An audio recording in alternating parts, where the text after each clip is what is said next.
doubt, confusion, obligation, expectation,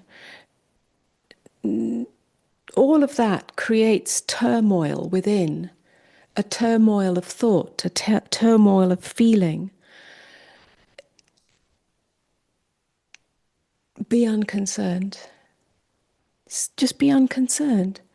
Mostly when there is turmoil like that, we want to apply the thinking mind, the executive mind.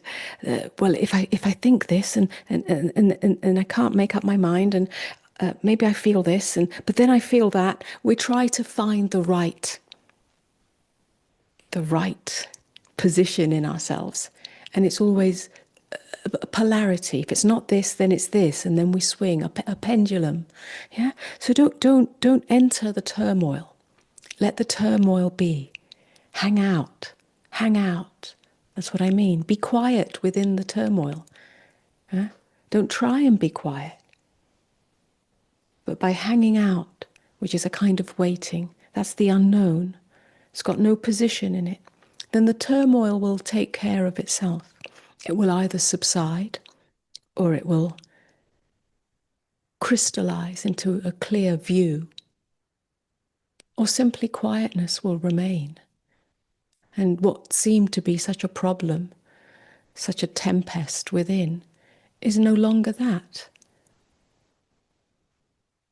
Well, all that energy that was invested in it, all that attention, all that additional turmoil invested in it, and then perhaps any action that was taken or decision that was made, has really been a waste.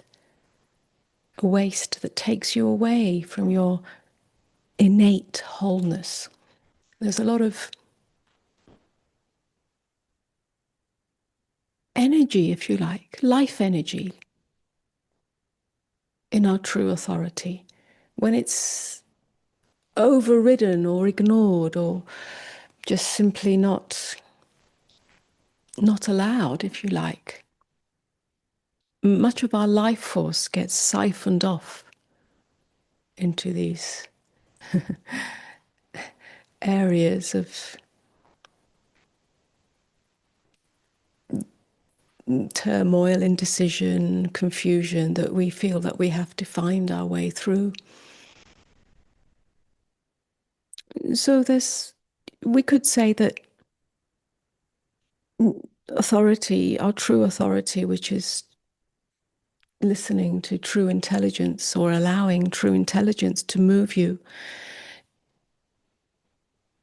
is a true sovereignty.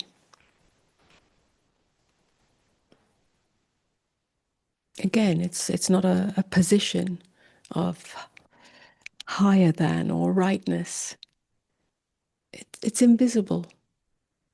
It's invisible. It may be invisible to others. It may be invisible to the world. It's nothing about being visible. It's about listening.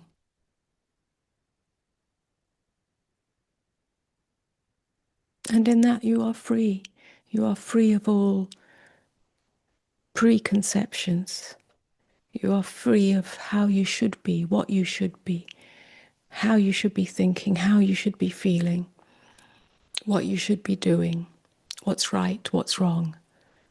All these polarities, dichotomies, fall away. They become irrelevant. And when dichotomy is not the platform upon which you live, upon which you breathe, then there is only wholeness, goodness, trueness.